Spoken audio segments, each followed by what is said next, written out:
Hello friends, एक बार फिर आप सभी का मोस्ट वेलकम। आज हम बात करने वाले हैं रियल एनालिसिस की बहुत ही इंपॉर्टेंट थ्योरम एबल्स थ्योरम के बारे में। उससे पहले बात करेंगे बहुत ही basic concept that is power series क्या होती है, क्योंकि जो अब हम बात करने वाले हैं एबल्स थ्योरम वो टोटली बेस्ड हमारे पास पावर सीरीज पर। और इसी तरह पावर सीरीज पर तीन नेमिंग थ्योरम जो एग्जामिनेशन पॉइंट ऑफ व्यू से मोस्ट इंपॉर्टेंट है। सबसे पहले बात करेंगे एबल्स थ्योरम के बारे में आज की क्लास में, उसके बाद हम बात करेंगे ट्यूबर थ्योरम के बारे में, and the third important theorem जो रियल एनालिसिस की बहुत ही इंपॉर्टेंट है दैट इज टेलर थ्योरम।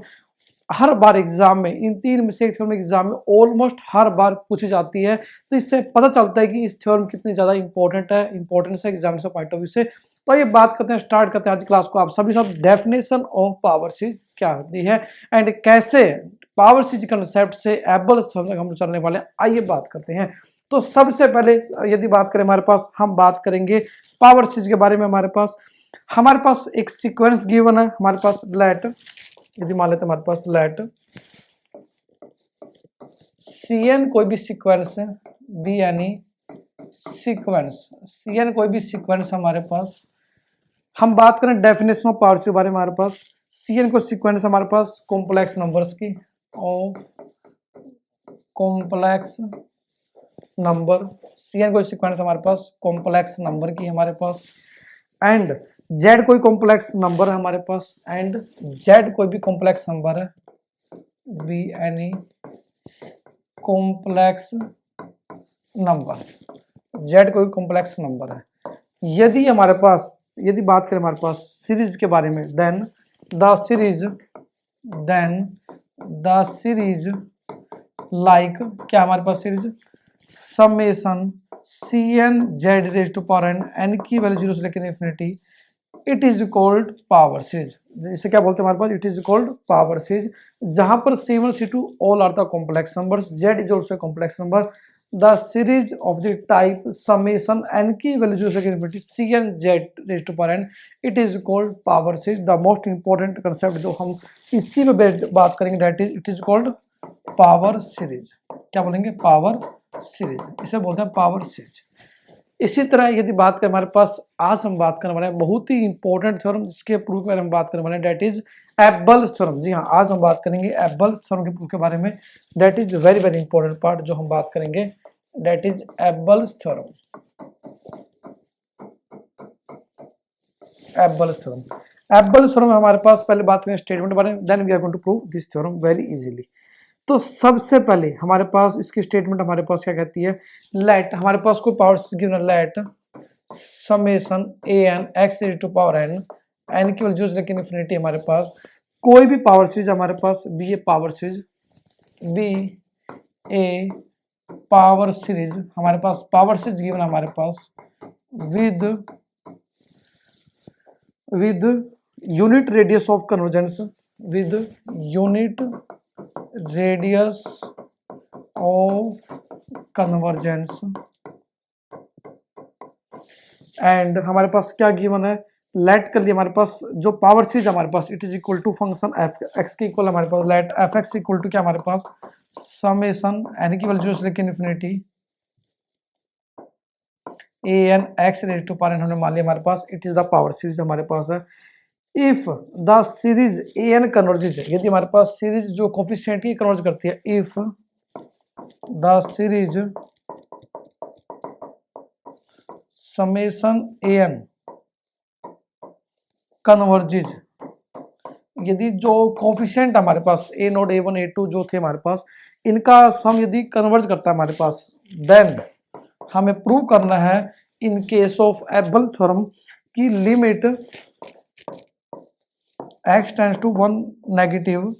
क्या होगा हमारे पास एफ एक्स इक्वल टू क्या होगा, it will be equal to summation A n, n की वैल्यू 0 से लेके infinity. This result we have to prove and it is very easy. आप देखेंगे कैसे प्रूव कर पाएंगे। हमें गिवन है कोई पावर सीरीज हमारे पास having radius of convergence equal to 1, having unit radius of convergence बोल दें या 1 यूनिट ऑफ कन्वर्जेंस, एक ही बात हमारे पास। रेडियस ऑफ कन्वर्जेंस क्या होता है, आप ग्रेजुएशन में, जी हाँ, रेडियस ऑफ कन्वर्जेंस के बारे में बात कर चुके हैं। किसी पावर सीरीज के लिए रेडियस ऑफ कन्वर्जेंस कैसे निकालते हैं आप पढ़ चुके हैं। फार्मूला हमारे पास क्या फार्मूला होता था, आपके पास दो फार्मूला होते थे हमारे पास, जिसमें से हमारे पास पहला फार्मूला क्या था हमारे पास, that was how to find the radius conscious, that was equal to क्या था 1 by limit n tends to infinity supremum of a n r की power n 1 by n equal to 1। आपको ध्यान होगा हमारे पास इसका मतलब ये है हमारे पास r का तो रेडियस कॉन्शियस होता है हमारे पास, that was like this summation 1 by limit n to infinity supremum of a n raise to power n की power 1 by n, that was the radius of convergence. जो इससे कोलिंग का नहीं है, जस्ट हमने एक वर्ड यूज किया हमारे पास, that was radius of convergence हमारे पास given it is equal to 1। हमने बताया कि रेडियस कन्वर्जेंस कैसे निकालते हैं, आप कर चुके हैं रेडियस कन्वर्जेंस बहुत सारी पावर सीरीज का, आप ग्रेजुएशन के स्पेशल फंक्शन में निकाल चुके हैं। हम बात करें हमारे पास एक पावर सीरीज गिवन थी, डेट वाज इक्वल टू मान लिया एफ एक्स का इक्वल हमारे गिवन है, हमें गिवन है यदि सम ऑफ कोफिशिएंट जो हमारे पास होता है यदि कन्वर्ज करता है तो प्रूव करेंगे, लिमिट लगा दें हमारे पास एफ एक्स के ऊपर पावर सीरीज के ऊपर x tends to 1 then also it is equal to sum of the coefficient term. ये हमारे पास प्रूफ है, that was the Abel's theorem. तो आइए बात करते हैं हमारे पास सिंपल हमारे पास करेंगे प्रूफ, बहुत ही आसान प्रूफ है हमारे पास। यदि बात करें प्रूफ के बारे में, जी हाँ, now we are going to discuss about the proof of the Abel theorem. तो कैसे करेंगे सिंपल वर्ड्स में, यदि बात करें हमारे पास मान लेते हैं हमारे पास जो सीरीज है हमारे पास लेट क्या मान लिया हमने एस एन क्या हमारे पास be denotes the small s N क्या डिनोट्स करता है पार्शियल सम, क्या करता है note partial sum of the series a n of the series a n. हमने मान लिया कि ए एन की जो एन टर्म का सम है that was equal to S N हमारे पास, एंड लाइक हमारे पास क्या होगा it will be equal to S N क्या होगा it will be equal to A not plus A one plus A two plus A three and A N, that will be equal to क्या होगा summation ए N होगा, नाम दिया हमने it was equal to S N. और जैसे कि जानते हैं sum of negative will be equal to 0 होता है, ये तो आपको पता ही है, ठीक है जी। एंड हमने मान लिया हमारे पास जो कोफिशिएंट हमारे पास यदि बात करें हमारे पास डेट वाज लाइक दिस था हमारे पास, यदि इनफाइनाइट टर्म्स के बारे में बात करें एन केवल 0 से लेकर इनफाइनाइट बात करें ए एन का जो सम डेट वाज मान लिया एस के इक्वल है। देखो हमने दो टर्म लिए हमारे पास, एक तो हमने कहा कि एन टर्म्स का सम तो हमारे पास किसके इक्वल है एस एन के इक्वल, हमने मान लिया सम ऑफ एन टर्म, या कह सकते हैं एस एन डिनोट्स करता है partial sum of n terms of the series, and S क्या हमारे पास इनफाइनाइट जो टर्म्स का sum that was equal to S, ये हमारे पास था। अब यदि सिंपल मैथमेटिक्स के बारे में बात करें जो आप पढ़ चुके हैं 11th-12th में, हमारे पास क्या होता है यदि हम लिखना चाहें क्या लिख सकते हैं हमारे पास समेशन एन की वैल्यू 0 से लेके एम ए एन एक्स की पावर एन, इसको क्या लिखा जा सकता है। अब ए एन क्या होता है लास्ट टर्म, यदि एन टर्म हमारे पास ए एन क्या तो लास्ट टर्म होती है। इसी तरह थोड़ा समझें आप इसको यहाँ पे ये कंसेप्ट को, मान लेते हैं हमारे पास S5 हमारे पास क्या होगा ये S1 S2 S3 S4 S5 होगा हमारे पास, ठीक है जी। सॉरी एस क्या होगा S5 क्या होगा A1 plus A2 plus A3 plus A4 plus A5 होगा, सम ऑफ हमारे पास 5 टर्म क्या होगा S5 होगा। और यदि बात करें S4 क्या होगा इट विल भी क्या होगा सम ऑफ 4 टर्म होगा A2 plus A3 plus A4 होगा।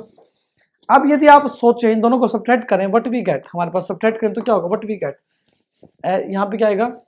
S5 minus S4 equal to क्या होगा कैंसिल जो हमारे पास क्या बचेगा A5। तो this is the direct method कि हम कैसे S5 को की हेल्प से S4 की हेल्प से A5 निकाल सकते हैं। तो सेम हमारे पास यहाँ पे होगा हमारे पास कि हमें AN निकालना है, AN क्या होती है लास्ट टर्म जो एन टर्म्स में हमारे पास, तो क्या होगा हमारे पास it can be written as summation n की वैल्यू 0 से लेके m क्या होगा an में से क्या करते हैं an माइनस वन घटा दें हमारे पास that will be equal to क्या होगा an होगा। क्यों होगा जैसे हमने यहाँ पे देखा कि हमने क्या निकाला था, यदि बात करें हमारे पास हमने निकाला था A5, तो क्या किया S5 में से S4 को सब्ट्रैक्ट किया, S5 means sum of 5 term S4 means sum of 4 term, यदि 5 टर्म में से सम में से 4 टर्म सम सब्ट्रैक्ट कर देंगे you will gate 5th term. ये सिंपल आप AP में कर चुके हैं, आप 11th में पढ़ चुके हैं, ग्रेजुएशन में पढ़ चुके हैं, तो वही हमने कहा कि S5 minus S4 will be equal to A5 होगा। सिमिलरली यदि बात करें AN के बारे में तो इट विल बी क्या होगा SN माइनस इससे पहले वाली टर्म करेंगे इट विल बी AN हमारे पास आएगी, डेफिनेटली आएगी। और सिंपल यदि आप समझे इसी की हेल्प से यदि बात करें हमारे पास कैसे कर सकते हैं वी कैन राइट, हम लिख सकते हैं हमारे पास SN इक्वल टू क्या हो जाएगा A1 plus A2 plus AN minus 1 plus AN होगा। सिमिलरली SN माइनस 1 क्या होगा it will be equal to A1 plus A2 plus AN minus 1 होगा। दोनों घटाएंगे आप, वही सेम मेथड आप करेंगे तो what we get Sn-1 equal to क्या आएगा, an ही आएगा हमारे पास, बाकी टर्म तो कैंसिल हो जाएगी हमारे पास, ये साइड टर्म कैंसिल हो जाएगी, यू विल गेट an। तो सिंपल पुट किया हमने कि हमारे पास we can put an equal to Sn minus 1, ठीक है जी। We can put an equal to Sn minus 1 put किया जा सकता है। तो what we can write summation n की वैल्यू से लेके m Sn माइनस 1 x की n, ठीक है जी। अब लिखने के बाद जो नेक्स्ट स्टेप क्या करना आपको, जस्ट ये क्या जीरो से लेके m अलग अलग कर दो आप, इसको क्या लिख देंगे, we can write summation n की वैल्यू जीरो से लेके m Sn x की power m minus summation n की वैल्यू जीरो से लेके m Sn माइनस 1 x की n। जस्ट हमने क्या किया, अलग लिख दिया दोनों को मल्टीप्लाई करके, वी कैन राइट। अब हमने क्या कर सकते हैं, इसको दो पार्ट में डिवाइड कर सकते हैं हमारे पास, we can write it summation n की वैल्यू जीरो से लेके m माइनस 1 Sn x की n, ठीक है जी। यहाँ पे लिख देंगे n लिख देंगे हमारे पास, प्लस क्या लिख देंगे Sm x की power m minus summation n की वैल्यू जीरो से लेके m Sn माइनस 1 x की पावर n। देखो हमने क्या किया, यहाँ पे क्या था हमारे पास, ये समेशन m तक वेरी कर रहा था हमारे पास, हमने क्या लिया जीरो से लेके m माइनस 1 तो लिख दिया same as it is summation. जब लास्ट में m टर्म लिखते हैं हमारे पास, खोल लिख दिया हमारे पास, m पुट कर दिया Sm x की पावर n, ठीक है जी, कोई फर्क नहीं पड़ता। अब हम क्या करते हैं, यहाँ पे हमारे पास दो टर्म अलग हो गए, हमारे पास समेशन n की वैल्यू लेके m माइनस 1 Sn x की n माइनस, अब क्या करते हैं हमारे पास सेम स्टेप आप क्या कर सकते हैं, इसमें से x कॉमन ले लो आप, क्या करते हैं व्हाट वी कैन डू, यहाँ से हमारे पास क्या करते हैं, इसमें से x कॉमन ले लो आप, क्या करेंगे टेक x कॉमन, तो क्या होगा समेशन n की वैल्यू जीरो से लेके m माइनस 1 Sn x की n, इसको पहले लिखेंगे x कॉमन लेके, क्या लिखेंगे हमारे पास समेशन n की वैल्यू जीरो से लेके m Sn माइनस 1 x की n, सेम लिख दिया एज इट इज, माइनस 1 आ जाएगा पावर, क्योंकि एक पावर x की पावर n थी, एक पावर कॉमन तो क्या बचेगा x की पावर n माइनस 1 बचेगी, और इसको दिया एज इट इज यहाँ पे Sm x की पावर m। बस सिंपल कैलकुलेशन स्टेप है, यदि आपको समझ में आते हैं डेफिनेटली आप अपने स्टेप को आप एग्जाम में लिख पाएंगे, डेफिनेटली लिख पाएंगे। हमने क्या लिखा, पहले एन की निकाली कि सम ऑफ n टर्म में से सम ऑफ n माइनस 1 टर्म घटा देंगे तो वी विल गेट an। हमने अलग किया दोनों को, अलग करने के बाद हमने क्या किया, पहली वाली जो टर्म थी उसकी m माइनस 1 टर्म तो अलग लिख दी हमारे पास समेशन में, और एक टर्म को खोल दिया, m टर्म को लिख दिया खोल के, कोई फर्क नहीं पड़ता, एंड लाइक दिस सेम रखा। बाद वाले टर्म में से x कॉमन लिया जस्ट हमारे पास, इसको पहले लिख दिया। अब एक आपने प्रॉपर्टी पढ़ी थी shifting the index, shifting the index में क्या